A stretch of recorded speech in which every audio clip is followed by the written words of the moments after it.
Hello and welcome to Wavescan, the weekly DX program from Adventist World Radio. Researched and written by Adrian Peterson in Indianapolis and produced in the studios of WRMI Shortwave in Miami, Florida. I'm Jeff White. Today on Wavescan, more from the National Association of Shortwave Broadcasters annual meeting, a tribute to shortwave station WYFR, Part 3, the early years in Boston, and our Japan DX report.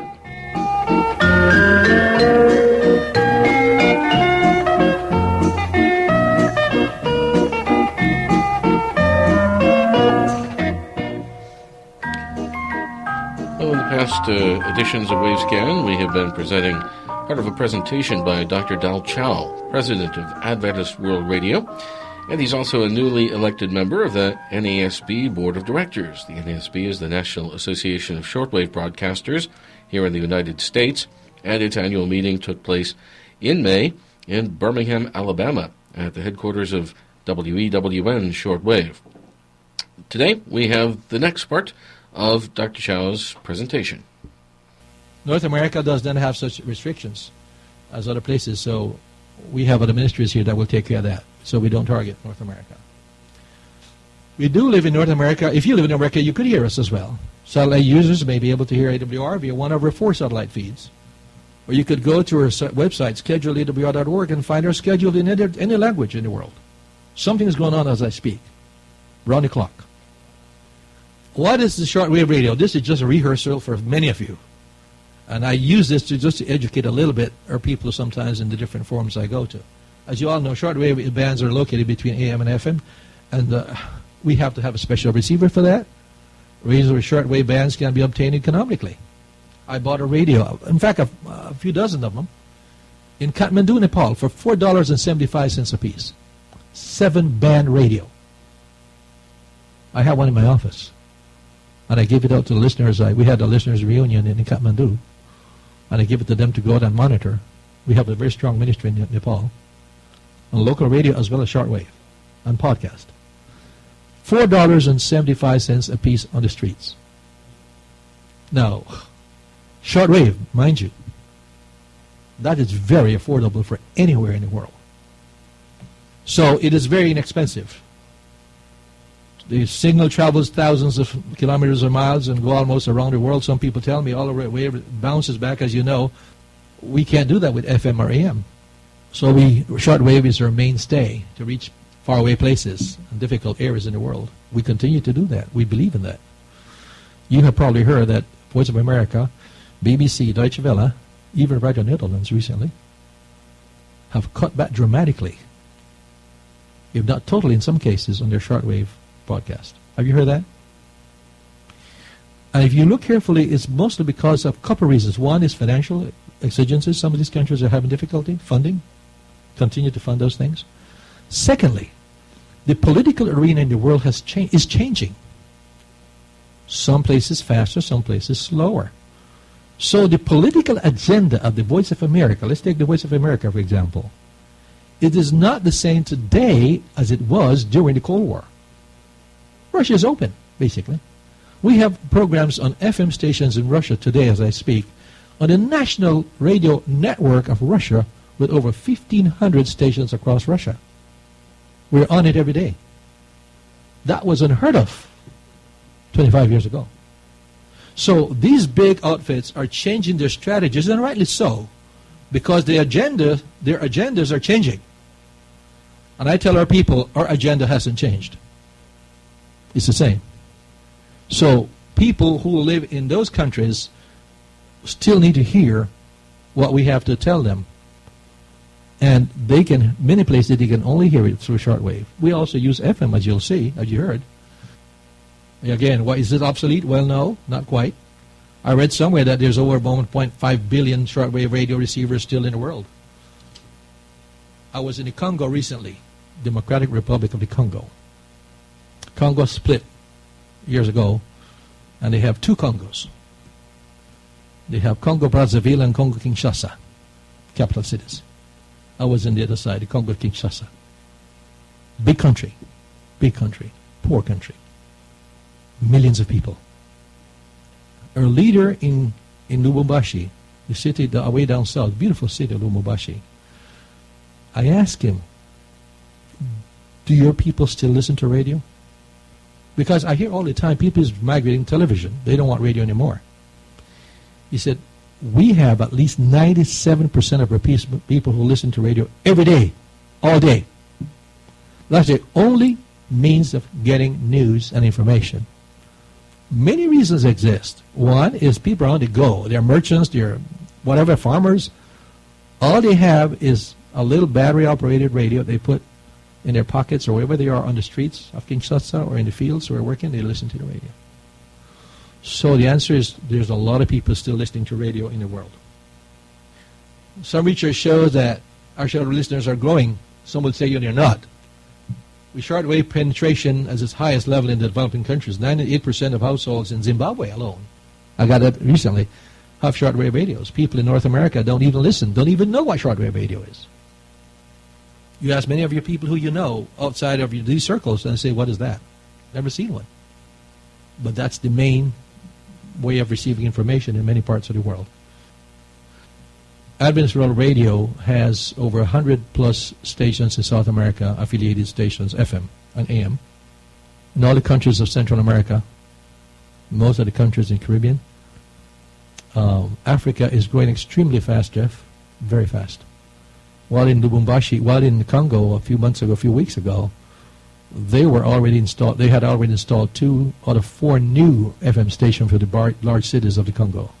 We already have a few existing ones. In Kisangani, if you know the map of Africa, we have a radio station working very well in at least 3 or 4 local vernaculars besides French and Swahili. We have radio stations in the Kivu, North Kivu region of the Congo, close to Uganda, Rwanda, and Burundi. Dangerous area because of fightings with the rebels. Been up there, and it's not a safe place, but, got back safely, at least in one piece. We have a radio station in that part of the world, powered by a hydroelectric little thing down in a creek down there, pushing power up to the station. That's how they operate it. Very creative, extremely creative. So we have in Africa growing very fast. Asia a little more slow.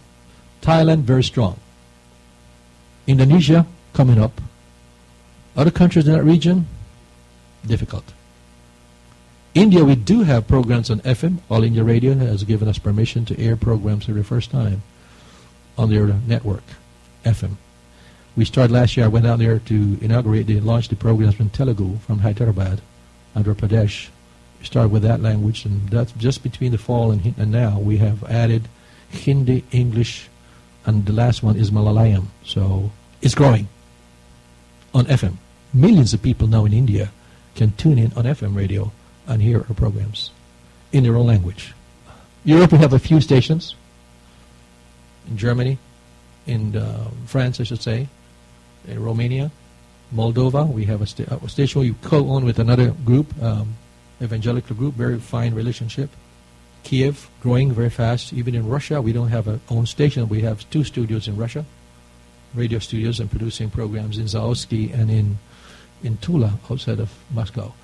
You've been listening to Dr. Dal Chow, president of Adventist World Radio, speaking at the 2013 annual meeting of the National Association of Shortwave Broadcasters in Birmingham, Alabama, USA. And we'll have more of Dal Chow's presentation on future editions of Wavescan.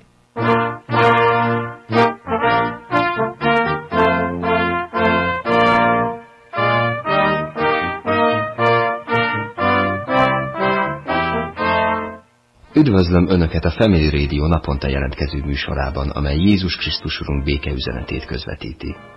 Most pedig, hogy gondolatainkba visszaidézzük azt. And you were listening there to the identification of WYFR, your family radio, in the Hungarian language. As you know, if you're a regular Wavescan listener, WYFR signed off of shortwave from their transmitter site in Okeechobee, Florida, at the end of June 30th of this year. And we're presenting a series of reports by Adrian Peterson about the history of WYFR and its predecessors. Well, the early shortwave station 2XAL was on the air first from the Hotel McAlpin in New York City as a portable unit back in the year 1925. Then 2 years later, a fixed shortwave transmitter rated at 1/2 kilowatt was co-sited with the medium wave unit WRNY close to the waterside on Hudson Terrace at Coatesville in New Jersey. This area these days is taken up by a busy highway running along the edge of the Hudson River. The wireless experimenter and entrepreneur William S. Lemon formed his own shortwave broadcasting corporation with offices in the County Trust Building in New York City. On June 26, 1931, the Federal Radio Commission granted Lemon a construction permit to transfer shortwave station W2XAL to Boston with a power of 15 kilowatts. The station was moved from Coatesville, New Jersey, to its new location in Boston 3 weeks later on July 18th. The new location for the shortwave facility was on the second floor of the two-story building operated by the Shortwave and TV Laboratory at 70 Brookline Avenue in Boston. The FRC sanctioned a combination of the two organizations, Lemon's Shortwave Broadcasting Corporation, with the Shortwave and TV Labs, operated by the young TV experimenter Hollis Baird. Baird was appointed as the chief engineer for the Walter Lemon shortwave stations. The power of the re-engineered shortwave transmitter was reduced to 5 kilowatts. The 4 shortwave towers for the curtain antennas were interspersed among the already standing TV towers, and the station was on the air with an amended call sign. Lemon requested a similar call sign for the new location, and thus W2XAL became W1XAL. The main operating frequency during this era was 6040 kilohertz. The on-air date at the new Boston location was October 26, 1931, and live experimental programming was produced in the Harvard University Club at 374 Commonwealth Avenue. The offices and studios for experimental relay station W1XAL were housed in 7 bedrooms on the 5th floor of the University Club, and these were converted to radio usage. A year later, shortwave W1XAL and medium wave WEEI signed an agreement approving a tandem relay of the medium wave programming for a total of 5 hours daily on that same shortwave channel, 6040 kilohertz. Interestingly, Walter Lemon filed a stay order with the FRC back at this time requesting that medium wave WIOD in Miami, Florida, be denied a license to install their own shortwave relay transmitter. However, the FRC denied the Lemon request, and WIOD did go ahead and establish their own shortwave relay station, W4XB. Give another half a dozen years, and WIOD closed its shortwave station, W4XB, in Florida, and they delivered the equipment for incorporation into the Lemon shortwave station up along coastal Massachusetts. In 1933, the company name for the Boston shortwave station was changed to the more familiar Worldwide Broadcasting Corporation, and the station began to develop its own schedule of programming, and this included many educational programs prepared by university personnel. In 1935, the 5-kilowatt transmitter was rebuilt to 10 kilowatts, and an additional 3-kilowatt auxiliary transmitter was licensed and installed. Interestingly, in December of 1936, an international radio monitor living in the United States heard their multi-renovated main transmitter that had been upgraded over the years from 1 kilowatt up to 5 kilowatts and then up to 10 kilowatts on the air with a new call sign, W1XAM, though for just one evening only. Apparently, the FCC considered that all of these renovations to the main W1XAL transmitter required the issuance of a new call sign, a sequential listing from W1XAL to W1XAM. This additional call sign was never taken into regular usage. During the next year or two, the main transmitter was upgraded again, this time to an output power of 20 kilowatts, and the 4 main channels were in use: 6040, 11790, 15250, and 21460 kilohertz. An additional antenna system was installed to give coverage to Latin America. At this stage, according to researcher Michael Kent Seidel, it was estimated that the regular audience tuned into station W1XAL was 500,000 listeners.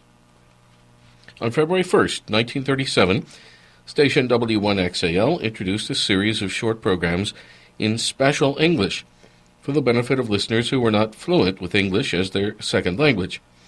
These special programs are understood to be the first usage on shortwave of programming in a specialized, simple form of English. In 1938, studios and offices were transferred from the Harvard University Club at 374 Commonwealth Avenue to the nearby Brownstone Building at 133 Commonwealth Avenue, a location that was provided by a benefactor. The shortwave station retained the usage of this new location right up to 1951, a period of some 13 years. Radio station W1XAL was closed on July 21st, 1939, for the installation of new equipment and a new antenna system at a new location. Then, when it was reactivated at its new location at Hatherley Beach, Scituate, a little over a month later, on August 25th, it signed on with a new call sign. W1XAL became WSLA, and a series of test transmissions commenced. That is the story on another occasion, when we'll take another look at the lengthy series of events associated with this historic shortwave station in Boston. You're listening to Wavescan from Adventist World Radio. Send your comments and reception reports to Wavescan, Box 29235, Indianapolis, Indiana, 46229 in the United States. That's Wavescan, Box 29235, Indianapolis, Indiana, 46229 in the USA. Or you can email us at wavescan@awr.org. Our email once again, wavescan@awr.org.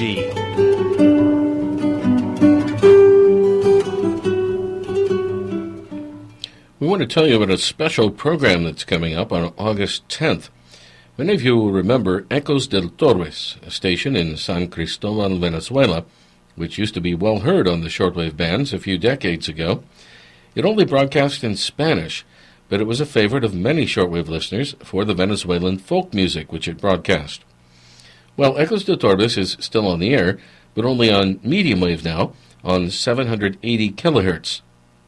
And next weekend, it will be celebrating its 66th anniversary. To mark this special event, Ecos del Torbes will be broadcasting a special program in Spanish at 0200 to 0230 UTC, Saturday, August 10th. That's the evening of Friday, August 9th in the Americas, on the frequency of 780 kilohertz AM.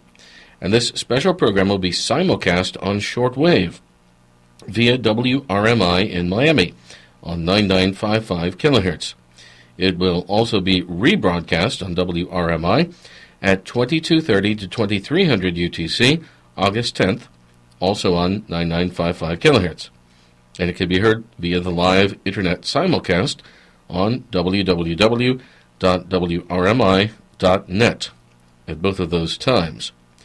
This special transmission is being arranged by Santiago Sangil and our other friends at the DX Club, Club Diexistas de la Amistad in Venezuela. And they're offering a special electronic QSL for reception reports on this broadcast, whether you're listening on medium wave, shortwave, or internet. Reports can be sent to info@wrmi.net. That's info@wrmi.net.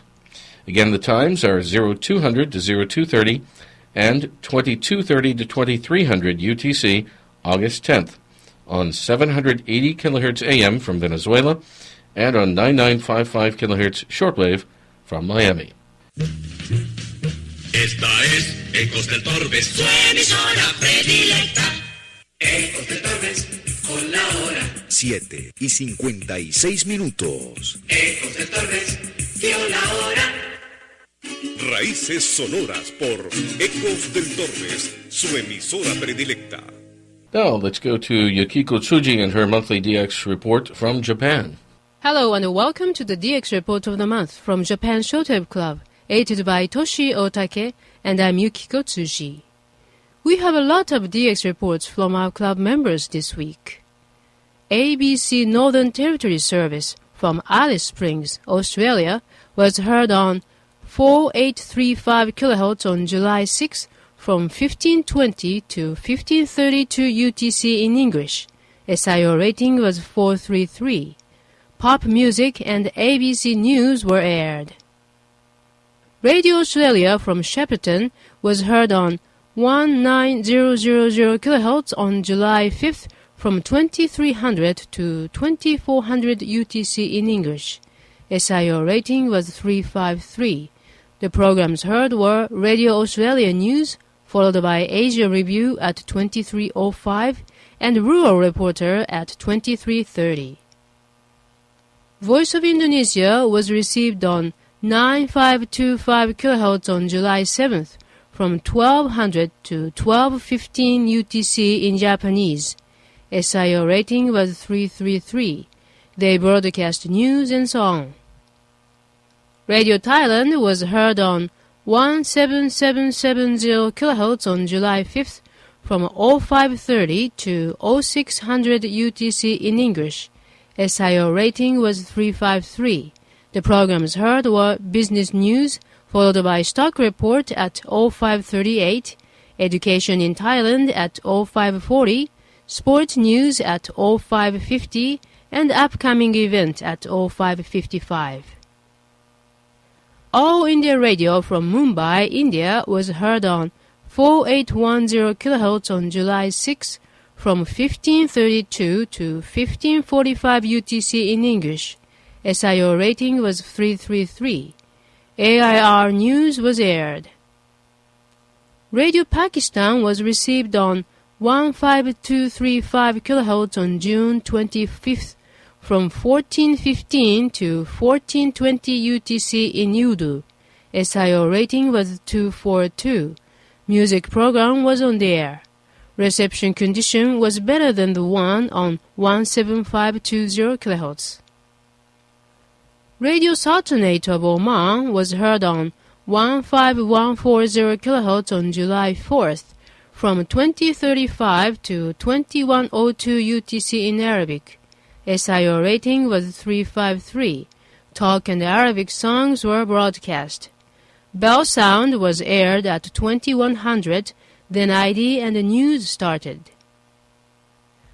Radio Kuwait was heard on 21580 kHz on July 4th from 1130 to the sign-off at 1158 UTC in Tagalog. SIO rating was 353. Talk and pop music were aired. ID was given at 1156. The national anthem was played. Deutsche Welle via Kigali, Rwanda was heard on 15275 kHz on July 4th from 2000 to 2100 UTC in English. SIO rating was 353. They broadcast news, followed by Africa Link at 2005, Learning by Ear at 2019, and Living Planet at 2030. Radio Reverde from Cuba was received on 5025 kHz on June 30th from 1003 to 1030 UTC in Spanish. SIO rating was 352. Latin pop music and talk programs were on the air. ID was given at 1003. Finally, Japan Shortwave Club will issue the QSO cards for the correct report on our segment of Wavescan program. We are issuing QSO card by email to the report sent by email. Our address for your email report is jswcqsl@live.jp. I repeat, jswcqsl@live.jp. We continue to issue the printed QSO card by the same system as before. Your report should be addressed to JSWC PO Box 44, Kamakura, which is KAMAKURA, postal code 248-8691, Japan. $1 IRC or $2 for return postage will be appreciated. For this edition of DX Report, we'd like to thank Mr. Iwao Nagatani, Mr. Mikoto Kidera, Mr. Takashi Morishita, and Mr. Chiaki Shimada for sharing the information with us. Thank you for listening, and please join us for our next edition of DX Report of Japan Shortwave Club. I'm Yukiko Tsuji in Tokyo. Thank you, Yukiko. Even though Adventist World Radio is no longer on the air in the Japanese language, yet we do receive a large number of reception reports from listeners in Japan, equal to the large flow of reception reports from listeners in India.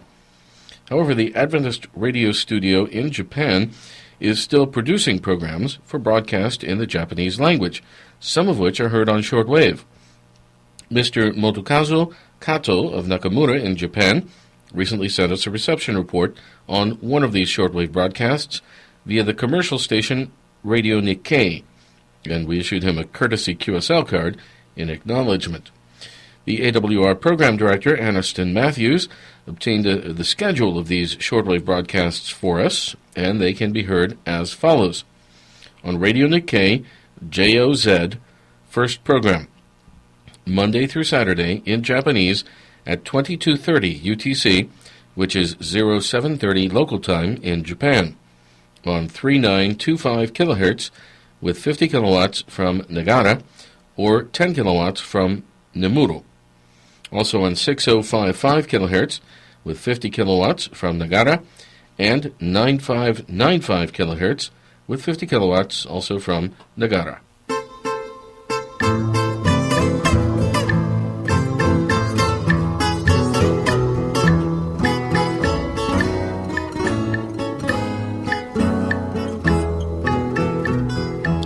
We end today's Wavescan with some music from the Yucatan in Mexico.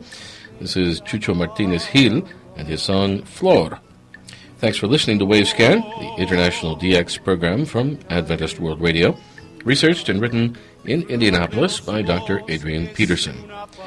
Next week on Wavescan, more from the NASB annual meeting. More than 100 years ago, wireless at war, the story of the world's first wireless reports from a war zone, and our regular DX report from the Philippines. Reminder, if you want a AWR or WRMI QSL card for Wavescan, you can send your reception reports to Wavescan, Box 29235, Indianapolis, Indiana, 46229, USA. That's Wavescan, Box 29235, Indianapolis, Indiana, 46229, USA. Or you can contact us by email with comments and suggestions at wavescan@awr.org. That's wavescan@awr.org. I'm Jeff White at WRMI in Miami. Till next week, good listening, everyone. Mi flor querida, erré el sendero, perdí la calma y para siempre quedó mi vida sin una estrella, sin una palma.